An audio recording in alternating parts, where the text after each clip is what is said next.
餵人奶點解對 BB 好呢？我哋而家成日買嘢都期望嘅係 organic 啊嘛，你最 organic 嘅嘢喺你個心口度啦。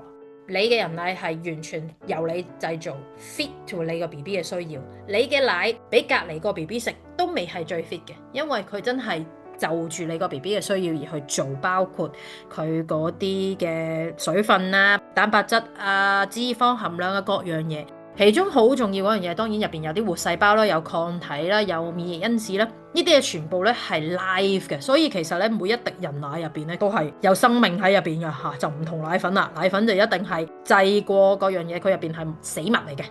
BB 食人奶就可以避免咗佢過度嘅進食啦，同埋避免咗佢會有過度肥胖嘅情況嘅。咁所以點解我哋咁鼓勵媽媽去餵人奶就係咁解啦。